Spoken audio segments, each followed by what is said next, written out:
Mark Bowler. In case number 591795, defendant pled guilty to trafficking in the forfeiture specification, schoolyard specification, felony with third degree.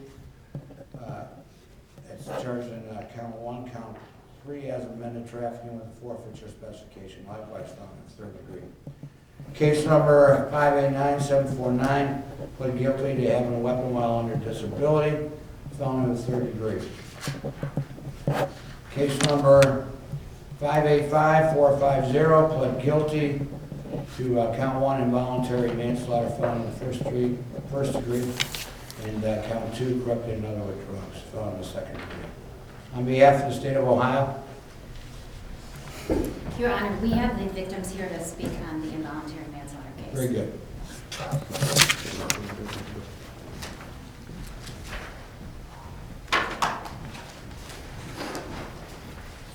This is the victim's mother, Christine Broomfield. Good morning. Good morning, Judge McCormick. My name is Christine Broomfield, and I'm here today to speak for my son, James Broomfield, who was 25 when he died on February 4th, 2014, only 14 months ago. Jimmy, as I always called him, even as he got older and went by James, was my only son and my daughter's only sibling. I am here today to see the defendant, to let him see the grieving mother of a son killed by the heroin he sold. I am here to plead for a lengthy sentence for the defendant and justice for my son. Most women say there is no greater pain than to bear a child. I say there is no greater pain than to bury one.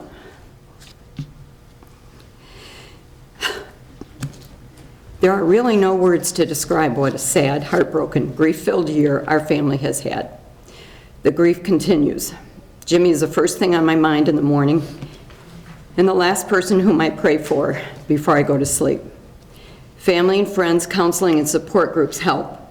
But when we are alone, when we think about Jimmy and his death, nothing can console us. Our lives have changed forever. The defendant sold the heroin that killed my son.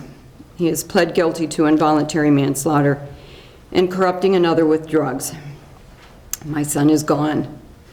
He never planned to die that night in February 2014. Jimmy was sober for over a year. He had a job that he liked with a boss who liked him. He was in great physical shape. He loved the OSU Buckeyes. He loved to watch college basketball. This was my son. Life seemed to be improving for him.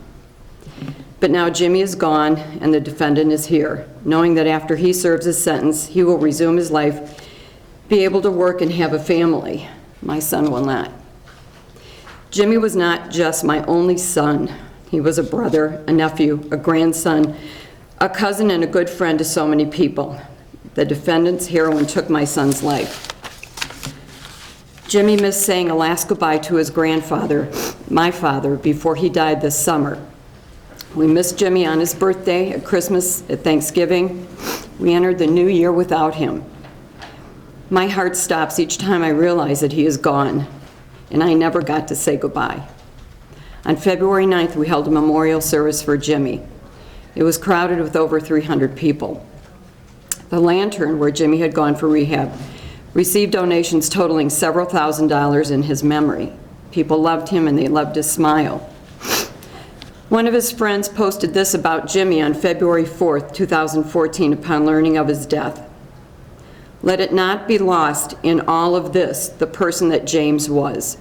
That is, a friend who inspired hope, compassion, and a sense of optimism that made everything broken seem somehow fixable. A person who left everyone with an everlasting smile and a shared hope for the future. Sometimes people need to be reminded that we are so much more than the way we go. Your friends that were able to spend time with you were given a gift for those days and for thereafter. This friend concluded by saying, James was a wonderful person and an inspiration to many and always will be. That is how one friend thought of Jimmy. He was a wonderful kid. He had a hopeful future in front of him. He did not expect to die that night, but that future was taken away by the defendant's heroin. I have a few more things to say. When Jimmy was 19 and got a new driver's license, he chose to be an organ donor. Now in 2015, 5 people live their lives because of his generosity and thoughtfulness. I'm so proud of my son for his decision. On the other hand, a drug dealer's only concern is money, nothing else. The defendant ran from the law. It was only great detective work that brought his arrest. Because of the defendant, all we have are memories of Jimmy growing up, his adult life, and his struggles. We should just not have memories. I mean, Your Honor, I've got pictures of my son who is so happy and joyful. My daughter and I should not be here today, Your Honor. We are here because the defendant has admitted his involvement in my son's death. I have read just recently that casualties from drug overdoses will soon exceed all the losses from the Vietnam War, with no signs of abating. In 2013, our county had almost 200 of these overdoses. Why? We have a continuing heroin epidemic here because of heroin dealers like the defendant. And Jimmy died just before an overdose antidote became available. We are asking for the maximum sentence, Your Honor. We are proud of the recent efforts that the Cuyahoga County prosecutors, judges, and task force have made in putting local drug dealers in prison where they belong. I want the defendant to be in prison when he is 25 years old, the same age that Jimmy was when the defendant's heroin led to his death. This drug dealer knew that his heroin could be deadly. He knew it. Please sentence him to the maximum time possible. We do not want him to deal death to anyone else's son. Finally, I want to thank the prosecutor's office, especially Nicole Ellis, who kept me informed of the legal process for the past year, and Detective Scott Moran and his colleagues in the Cleveland Police Narcotics Unit who pursued the defendant in this case. Detective Moran was the first to talk to us after Jimmy's death and kept in contact with us in the months since then. We are truly grateful for their help. Thank you, Your Honor.